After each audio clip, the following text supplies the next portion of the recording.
since we've been with you guys for the actual show, because we've been to and from working on some things and getting ready, preparing for season 2.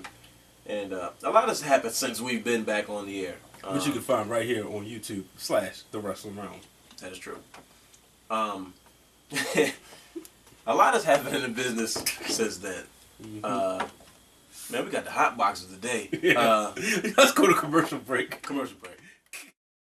I mean, not that I can't cut it out. I forgot we was even on. My bad. But you know, sometimes yeah. footage might be found. All right, ladies and gentlemen, we are back after this commercial break. Had to pay some bills. Woo! We have bills to pay? Never mind. Anyway. What were we talking about? I don't even remember. You was getting ready to go. You was getting ready to kick it in the 5th gear. You put the brakes on me. And I know the real Dwayne Allen has been sitting back behind the scenes. Ladies and gentlemen, I present to you the real Dwayne Allen. Go ahead. Don't cut no corners. Go. Well, I think you missed main event. I'm gonna sit back and enjoy. We have come across a few situations in the wrestling business today where some things have happened and we as fans have been disgruntled about it. I am this close to becoming the anti-wrestling fan. Okay. Because a lot of things have happened since we've met with you guys previously.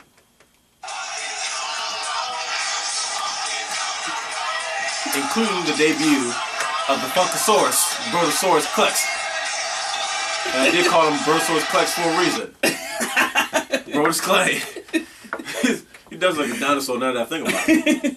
That's the first thing I thought when I saw him. He didn't look like he belonged in the main event. I mean, the first main event that we ever went on first on the card at WrestleMania, but hey. A lot of people have been upset about 2 things in particular that's been going on in the wrestling business. Chris Jericho's return. Where he has not said a word, he just comes out smiling, laughing, and cheering. Yeah, baby! As well as the debut of Brodus Clay. Fans have been disgruntled about it, fussing about it, this, that, and the third. But quite honestly, I'm about sick of wrestling fans in general, to be honest with you. We, and I say we, because I'm not going to exclude myself because I'm still part of this group, but unfortunately, for our group of people, we are the most fickle, unsatisfied, so smart, and I don't mean smart, group of people that I've ever come across in my entire life. Worse than politicians. Worse than politicians. We flip-flop so much. This is why people don't pay us no mind. This is why people don't take us seriously. This is why you can't get that date with that fine chick at the club once you tell her you like wrestling, or she sees under your polo shirt, your other shirt, that we gotta take this commercial break. WWE logo. Hello? Here you go. Take 2. Y'all ready? Here we go. Like I said, reason why that we not taken seriously as wrestling fans, and when you can have the baddest chick on your arm, she's a model, but if she don't like wrestling, your chances are going to be very slim. If she don't understand wrestling, because she going to think of you as a dork. As soon as she see that WWE logo in your phone, on your shirt, or in your car somewhere, she's like, oh no, I ain't dealing with him no more. He one of them. Why do they think that way? Let me explain to you. We are got to be the most choosy group of folks. Still, I say it like over and over again. Why? Because I say this. We're the first ones to complain about, okay, when something happens in the business and eventually and they scrap it, what's the first thing we always say? We don't like it. They didn't let it develop. They didn't give enough time to develop. But the minute something happens where we didn't see it coming, it was shocking, or it don't make sense to us, what's the first thing we always say? Oh, this is stupid. Chris Jericho comes out. He does his thing, doesn't say a word. Everybody's pissed about the letdown. Everybody in the business loved it and understood it, but of course the fans are disgruntled because they don't know what's going on. We don't like to be left out in the rain. We like to know everything. So we have a situation where everybody's pissed because they don't understand why Chris Jericho came back. They expect him to come back in Chris Jericho fashion. Chris Jericho made it very clear he would not come back to WWE unless he knew he had something new to do for himself. Like I was telling Mr. Main Event previously, the WWE does not measure wins and losses the same way fans do. Fans, how do we measure wins and losses? We look at buy rates like idiots, and we just, whether we like it or not. Mm-hmm. That's what makes WWE a success to us. You know what makes them a success? 3 things, like I said previously. 1, is it trending worldwide on Twitter. That's the new one. That's the most basic one. 2, is everybody talking about what just happened. And 3, will you watch next week? Brodus Clay trending on Twitter. Brodus Clay is still trending on Twitter. Funkasaurus was still trending on Twitter. It's right there. Everybody looked at it and immediately got pissed off because they showed vignettes previously, yada yada. But you gotta understand, it was an angle the entire time. Granted, maybe they scrapped it at the last minute because what they were trying to do, it wasn't working. When they showed those vignettes, they were in the middle of one monster story already. It was Mark Henry. Back when they showed those vignettes, Mark Henry was being that monster thing. So why would you bring in another monster? And like I said, if you build a guy to be a monster to the point where, okay, eventually you got to get some type of title reign. He's a rookie. He's not getting no title reign no time soon. So what's the point of having him come and be a monster and destroy everybody 4 weeks in a row and kill like 6 jobbers? And then he's got to face somebody eventually, and he loses, then what? All that monster push was for no reason. Yeah. Okay, so this guy decides, okay, they decide to give this guy a character where, 1, it catches everybody off guard. It's funny. Every week he keeps saying that Brodus is going to debut, and he never does. And even Johnny Ace is talking about, oh, yeah, I feel bad for what his first opponent is going to be. Still building him as this huge monster. And then he says, from the Funkasaurus Rex from Planet Funk, Brodus Clay, and his music hits, and it's saying, call my mama. Hold on. Before you go there, when you heard from the Planet Funk, or whatever he said, just pause that. What did you think when you heard that? I was like, huh? I didn't understand. I was like, whoa. I didn't get it at first. I was like, I figured maybe that was just like, oh, maybe that's like his gimmick or something. But I didn't actually think it meant like Planet Funk, like dancing. I figured he was just like, oh, trying. That's like when T-Sub goes, what school you went to? Balsall Hall University. Mm-hmm. I thought it was like one of those type things. Okay. I was like, okay. And then I heard the music, and he came out with the track jacket on, and the hat, and the chicks, and I was like, what in the world is going on? And I'm like, oh, no, what are they? And then he came out there, and he did it, and he was funny. He was entertaining. He did his little dance. And the Magic's doing stuff like, oh, my bad. And he's taunting Kurt Hawkins the entire way, which you were wrong about him getting a push. But he moved up to Raw. Yeah, sure. Moved up the job to Fat Boy Clay. And like I think it was, I forgot who it was. I want to say Cameron G, who would say he looks like he's a heavy D now of the WWE. Yeah. People look at it and immediately it was upset. Why were fans upset? Because it's not what they wanted to see. Mm-hmm. But you got to think about it. This is a young guy trying to get ahead in this business, trying to stand out, be different. Why would you sit there and try to be a monster when Big Show has already done it? King Kong still there. Brady, you know what I'm saying? And these Big guys, John Studd. You know, it's been so many monsters. Boat. That stuff can only go but so far. And when you already have 2 of the current three active guys who've been monsters at one point, and 2 of them still carry that same gimmick, why would you try to be a rookie and you're trying to make your way into the business, stand out, be different, and get over somehow, and get people talking about you, and you come in as another monster when you already have a Mark Henry and you already have a Kane? Why would you do that? That makes no sense. I'm gonna create some controversy. Mike Knox, co-host on Perfect Plex Talk Radio, said he felt it was disrespectful to Too Cold Scorpio. And he also said that he saw Too Cold Scorpio, Flash Funk, I'm looking at it, Ernest and Cat Miller, all wrapped up into one.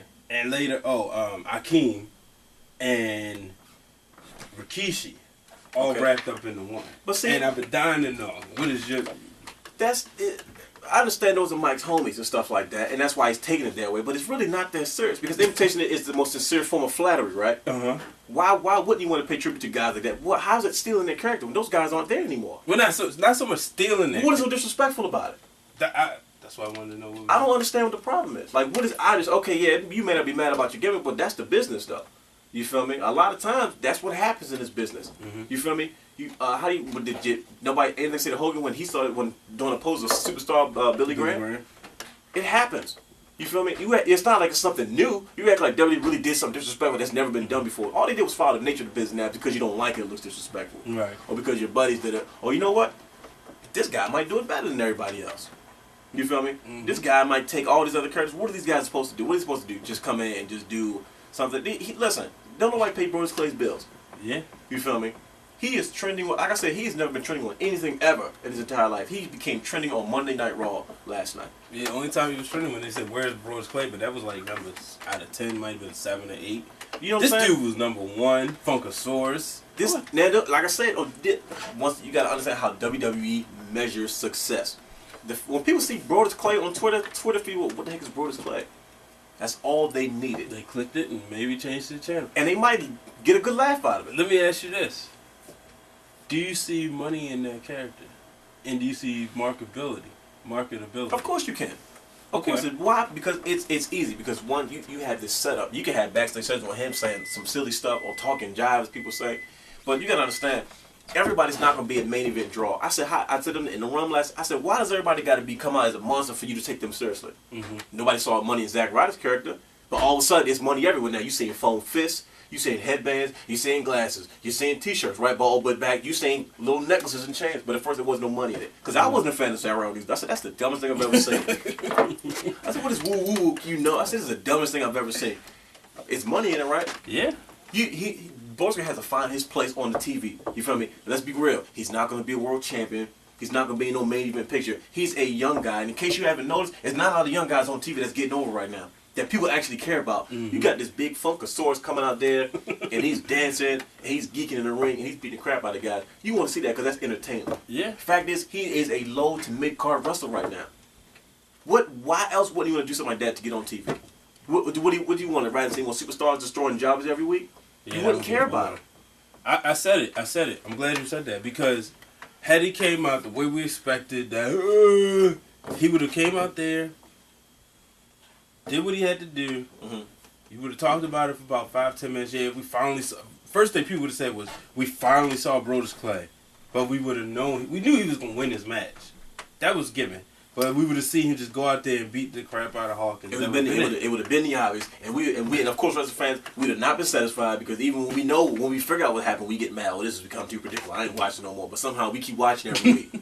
And then, but this week, I mean, after that, we're still talking about. We're still talking about Brodus Clay. 17 hours later, we have never talked about anybody, and that's all that matters right now. Mm-hmm. People expect. What do you want from Brodus Clay?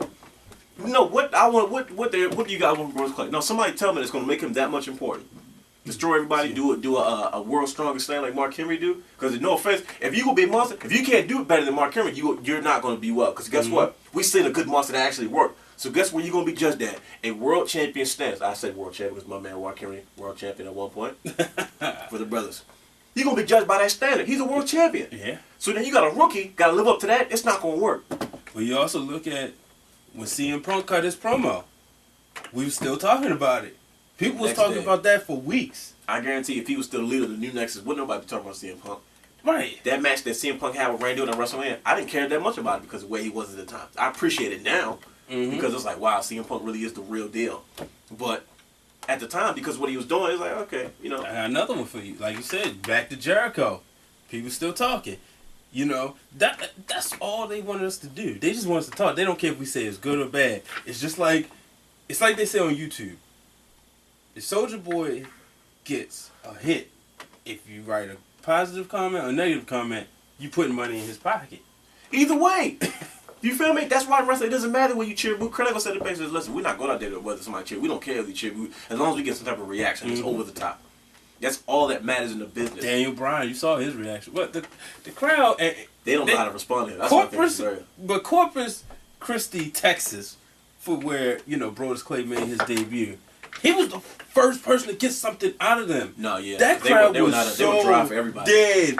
Even when Cena came out, yeah. And you didn't even hear boos. If you remember, in the beginning of the show, you didn't hear that many boos for Cena. Like you normally would. You hear the chair boo. You just heard a couple of cheers, but that was it. But Brodus Clay woke that crowd up. It was shocking. It was unanticipated. And isn't that what we want in the business, though? Everybody said it was stupid when they first saw it. If you didn't, you lying. You said it was stupid, but then once you thought about it, where they was going, Goldust even tweeted, "I thought Goldust was stupid." And this is what I come to the intelligent wrestling fan's definition, because this is not being clearly defined, obviously, because it's not being used in its proper definition. The intelligent wrestling fan consists of wrestling fans that can enjoy wrestling on any side of the fence.